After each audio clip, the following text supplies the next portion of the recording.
Hello students, कैसे हो आप सभी। आज हम 9th क्लास का गणित का जो हमारा उदाहरण नंबर 4, उदाहरण नंबर 5 जो पेज नंबर 147 है, इस पर करेंगे और अच्छा से आपको ये समझ आ जाएगा बहुत इजीली, और कि ताकि आपको इसको रटना ना पड़े। इसमें उदाहरण नंबर 5 जो है वो बड़ा इंपॉर्टेंट है बहुत आसान लेकिन बहुत ही इंपॉर्टेंट है। तो स्टार्ट करते हैं। उदाहरण नंबर 4 के अंदर क्या है, ये देखो। ये क्या बोल रहे हैं, दो वृत्त यानी दो वृत्त हैं, दो बिंदु ए और बी पर प्रतिच्छेद करते हैं, यानी ए और बी पर एक दूसरे को काटते हैं। एडी और एसी दोनों वृत्तों के व्यास है। माना एडी हमारा ये वाला व्यास है और एसी वाला व्यास क्या होते हैं, ऐसी रेखा, ऐसी जीवा जो केंद्र से होके गुजरे। तो एडी और एसी हमारे दो वृत्तों के व्यास है। सिद्ध कीजिए बी रेखाखंड डीसी पर स्थित है। हमें क्या सिद्ध करना है, अगर हम डीसी को मिला देते हैं वो बी में से होके गुजरेगा, यानी बी डीसी पर ये बिंदु होगा ही होगा। ठीक है, स्टार्ट करते हैं। इसमें जो हल करेंगे, इन्होंने सब कुछ पहले बता रखा है कि बिंदु ये है वो है, तो वो हमें इसमें लिखने की जरूरत नहीं है। वो तब लिखते हैं जब हमें बिना ABCD दिए हमें कोई भी सवाल दे दिया जाता है। इसमें पहले सब कुछ बता रखा है तो इसमें हमें लिखने की जरूरत नहीं है। जो हम रचना करेंगे सिर्फ वो ही लिखेंगे। इसके अंदर रचना क्या कर रहे हैं, AB को मिलाया, कि सिर्फ हमने A और B को मिलाया। अब क्या है, एक ये वाला वृत्त है, हम इसको देखो, AD ये व्यास है और ये जो बिंदु B है इस पर जो AD जो व्यास है ये कोण बना रहा है। किस तरह, जैसे ये हमारा वृत्त है, ये देखो ये वृत्त है, AD इसके अंदर व्यास है और जो ये बिंदु B पर कोण बना रहा है। जो व्यास जब भी कोण बनाएगा वृत्त के बिंदु पर, हमेशा वो कोण जो होगा 90 डिग्री का होगा। बिंदु B कौन सा है, ऐसा दूसरा हमारा एक वृत्त था, दूसरा वृत्त है जो ऐसे B पर प्रतिच्छेद कर रहा था, ये वो वाला बिंदु है। तो क्या है, जो AD है उसने बिंदु B पर क्या बनाया, 90 डिग्री का कोण। अब इसमें देख के समझो, देखो ये हमारा वृत्त है, AD व्यास है, सिर्फ ये वाली लाइन, ये देखो मैं आपको थोड़ा पिंक करके दिखा देती हूँ, दूर से नजर आ जाए। ये देखो जो ये AD हमारे व्यास था, ये और ये क्या कर रहे हैं, जो हमारा ये वाला जो हमारी जो ये वाली वृत्त था उस पर ये कोण बना रहे हैं। ऐसे कितने कोण बनाता है वृत्त, जब भी कोण बनाएगा, व्यास जब भी कोण बनाएगा 90 डिग्री का बनाएगा। बस इसमें यही चीज समझने की थी कि जो हमारा ABD ये कोण 90 डिग्री का होगा और उसको लिखेंगे कैसे, ये अर्धवृत्त के कोण है। इसी तरह अगर हम दूसरे सर्कल की बात करते हैं, जैसे ये अगर हम इस वृत्त की बात करते हैं, इसमें AC हमारा ये है व्यास है, ये यहाँ पर कोण कितना बना रहा है, ये भी बिंदु B पर कोण बना रहा है, ये कोण ये बनेगा, ये क्या है, ये 90 डिग्री का बनेगा, और क्योंकि व्यास ने इस अपने वृत्त पर बनाया है, ये भी 90 डिग्री का बन रहा है। तो ये दोनों 90 डिग्री के 90-90 बनेंगे और साथ में क्या बना देंगे, 90, इन दोनों कोणों को जोड़ेंगे 180 डिग्री। और हम रेखिक युग्म अधिगर्त में क्या है कि अगर दो आसन कोण 180 डिग्री का कोण बनाते हैं तो वो एक रेखा होती है। बस हमें यही सिद्ध करना है। इसको लिखेंगे अब कैसे, कि ABD बराबर है 90 डिग्री, ये अर्धवृत्त का कोण है, AB और C ये 90 डिग्री का है। अब इसको जूम आउट कर देती हूँ ताकि पूरा दिख जाए। अब इसके बाद चल पड़ी ABC, ये भी अर्धवृत्त का कोण है, दोनों को जोड़ा तो ABD कोण और कोण ABC ये कितने का हो गया, 90 डिग्री, जब 90 डिग्री हमारा 180 डिग्री। तो इससे हमें क्या पता चल गया, अतः DBC एक रेखा है, किसके अंदर, रेखिक युग्म अभिवृत्त के हिसाब से। ठीक है, अगर ये रेखा है तो इसका मतलब जो B है रेखाखंड DC पर स्थित है, जो इन्होंने पूछा हुआ था, सिद्ध करवा रखा था कि सिद्ध कीजिए जो B है रेखाखंड DC पर स्थित है। ये हमारा उदाहरण नंबर 4 है। समझ आ गया अच्छी तरह, और आप ऐसे ही खुला खुला एग्जाम में लिखाओ और ये पिक्चर बनाओ, आपके पूरे के पूरे नंबर है। ये 2 या 3 नंबर का ही आएगा, बहुत बड़ा क्वेश्चन नहीं आता। अब हम आ जाते हैं अपने उदाहरण नंबर 5 पर। उदाहरण नंबर 5 क्या बोलता है, सिद्ध कीजिए कि किसी चतुर्भुज के अंतः कोण, इसमें चतुर्भुज कौन सा है हमारा, ये वाला है, ABCOD, ये चतुर्भुज है। अंतः कोण किसके हैं, अंदर की साइड वाले, ABCD के अंतः कोणों के समद्विभाजक, यानी अगर हम जो अंदर की तरफ कोण का समद्विभाजित यानी दो हिस्सों में इस कोण को तोड़ दें तो हमारा क्या होगा, तो एक अगर कोण बनाया या तो नहीं बनाएगा, अगर कोण बनाया तो ये जो कोण है ये चक्रीय चतुर्भुज होगा। चक्रीय चतुर्भुज याद है, जिसके चारों के चारों बिंदु एक वृत्त पर आते थे और उनकी प्रॉपर्टी होती है कि आमने सामने के जो कोण है दोनों मिलकर 180 डिग्री बनाते हैं, दोनों का योग 180 डिग्री होता है। इसका प्लस इसका, इसका प्लस इसका, इनका योग कितना हो जाएगा, 180 डिग्री। ठीक है, इसमें क्योंकि इन्होंने ABCD कुछ नहीं दे रखा, इसमें हमें हल में बताना पड़ेगा। क्या बताएंगे कि ABCD एक चतुर्भुज है, ठीक है, उसमें क्या है, जिसमें अंतः कोण ABCD के समद्विभाजक यानी A का AH है, B का BF है, C का CF है और कोण D का DH है। ये चारों के चारों मिलकर एक चतुर्भुज EFGH बनाते हैं। ठीक है, वो तो सिद्ध करना वर्ड तो हम लिखना नहीं होता क्योंकि क्वेश्चन है, आखिर में जाके सीधा आंसर लिख देंगे। अब इसमें क्योंकि ये देखो, ये AH जो है ये कोण A का समद्विभाजक है।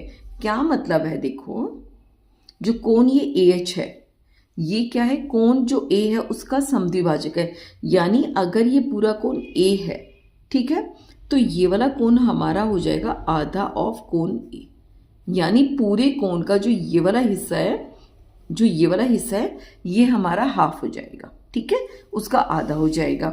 इसी तरह कोण जो है EBA कोण B का आधा हो जाएगा। इसी तरीके से कोण GDC कोण D का आधा, GCD कोण C का आधा होगा और इसी तरह GDC कोण D का आधा होगा। ये चीज़ हमें समद्विभाजक होने से पता चल गई। ये सब चीज़ें से किताब में नहीं लिखी होती लेकिन हमें एग्जाम के अंदर लिखनी होती है। अब ये देखो, इसको थोड़ा मैं आपको बड़े के अंदर पिक्चर देख के समझाती हूँ।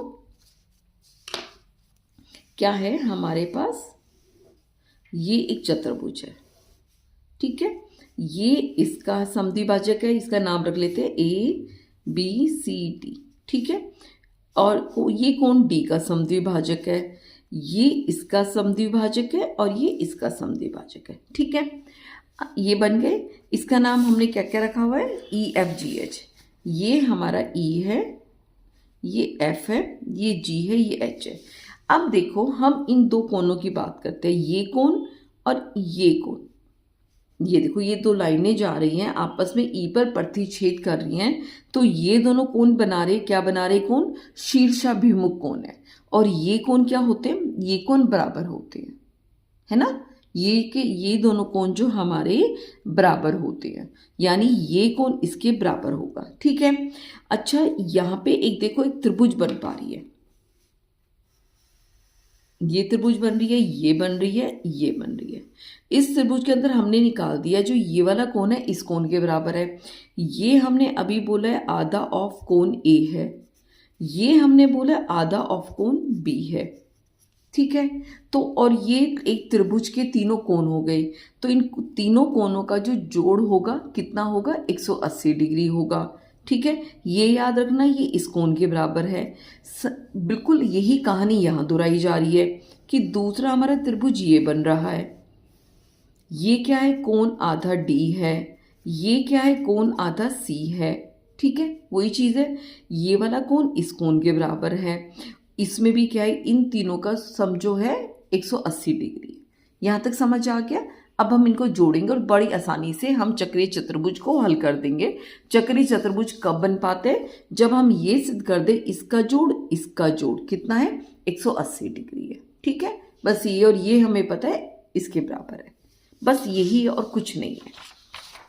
अब उम्मीद करती हूँ आपको समझ आ गया होगा अच्छी तरह। अब करें आगे क्वेश्चन। 2 बार इसलिए बता देती हूँ पहले कि आपके दिमाग में होना चाहिए कि जो हम लिख रहे हैं वो क्यों लिख रहे हैं। यहाँ तक अब हमारा हो गया। ये हमने बता दिया कि जो कोण हमारा FEH जो है, कोण हमारा AEB यानी ये कोण बराबर है, क्यों है? क्योंकि ये शीर्षाभिमुख कोण है। दूसरा त्रिभुज AEB यानी AEB में क्या है? ये वाला कोण हमारा कौन सा है? AEB। दूसरा कोण हमारा EAB, तीसरा कोण ABE, ये किसके बराबर हो जाएंगे? 180 डिग्री के। क्यों होंगे? क्योंकि त्रिभुज के तीनों कोणों का योग 180 डिग्री होता है। हमें चाहिए AEB, हम इसको निकालना चाह रहे हैं ना, तो हमने इस कोण को, बाकी दो कोणों को इधर भेज दिया, लेकिन EAB हम निकाल चुके हैं, आधा है कोण A का और जो EBA है आधा कोण B का है। ठीक है, इन दोनों का आधा आधा कोण बन गया। यहाँ पर हमने इसकी कीमत रख दी। उसके बाद क्या हुआ, ये देखो, अब हम इसके अंदर से घटा, ये भी घटा 1 2 है, उसके आगे ये भी घटा 1 2 है, हमने घटा का आधा हमने उभयनिष्ठ निकाल दिया, तो अंदर कितना बच गया? A और B बन गया। यानी कहने का मतलब है हमारा ये जो त्रिभुज आया, सॉरी ये जो कोण आया, ये किसके बराबर आ गया? 180 घटा आधा कोण A आधा कोण B। ठीक है, इसी तरह ये चीज़ बन जाएगी। वही चीज़ हमने लिखी कि इसी तरह FGH यानी FGH किसके बराबर है? ये हमारा CG और D के बराबर है, क्योंकि ये दोनों उभयनिष्ठ है। और जो CGD किसके बराबर है? 180 घटा ये कोण घटा ये कोण, GCD घटा GDC, ये कोण क्या है हमारा? आधा C, ये कोण आधा D है, वहाँ लिख दिया। आधा हमने क्या किया? घटा दिया, इसमें उभयनिष्ठ निकाल दिया। अंदर क्या बच गया? कोण C और कोण D।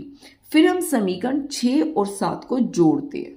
समीकरण 6 और 7 को जोड़ा तो हमारे पास क्या बन गया? FEH और दूसरा क्या बन गया? FGH। ठीक है, ये दोनों कोण हैं हमारे, ये वाले FEH और FGH। इन दोनों को जोड़ा, अगर हमने बायां पक्ष जोड़ा है तो दायां पक्ष भी जोड़ेंगे। दाएं का एक ये है, दूसरा हमारा ये वाला है। 180 180 आप लोगों को पता है कितना होता है? 360 डिग्री। 180 में 180 जोड़ा 360। इनमें क्या है? दोनों में आधा जो है घटा का आधा वो उभयनिष्ठ है, दोनों का आधा उभयनिष्ठ बाहर निकल गया। अंदर ब्रैकेट में क्या रह गया? कोण A, कोण B, कोण C और कोण D। ये क्या है? जो हमारे चारों कोण हैं, ये देखो, कोण A, कोण B, कोण C, कोण D, पूरे के पूरे चतुर्भुज के अंतः कोण है। और आपको पता है चतुर्भुज के चारों कोणों का योग कितना होता है? 360 डिग्री। वो हम लिख देंगे, चतुर्भुज के कोणों का योग क्या हो गया? 360 डिग्री। यहाँ लिखा 360, 2 से काटा, 2 एकम 2, 2 अट्ठे 16 और 0। 360 में से जब हमने 180 घटाया तो हमारे पास कितना मिल गया? 180। तो हम लिख सकते हैं क्योंकि चतुर्भुज EFGH के सम्मुख कोण FEH और FGH का योग 180 डिग्री है, इसलिए चतुर्भुज EFGH चक्रीय है। ठीक है, ये आपका क्वेश्चन जो उदाहरण नंबर 4 था, ये वो था। ठीक है, अगर आपको वीडियो अच्छी लगी है तो लाइक करना, कमेंट करना और शेयर करना। कल हम हमारी जो पीछे एक्सरसाइज है उसके क्वेश्चन अगर छोटे होंगे तो हम 3 कर लेंगे, नहीं तो मैं धीरे धीरे करूँ क्योंकि लंबी ज़्यादा वीडियो जाती है, बहुत बोरिंग हो जाती है और नींद आने लग जाती है। इससे मैं छोटी छोटी करती हूँ। प्लेलिस्ट में आपको लाइन में एक के बाद एक मिलती चली जाएगी ताकि आपको बीच में ब्रेक पे मिलता है। तब तक टेक केयर।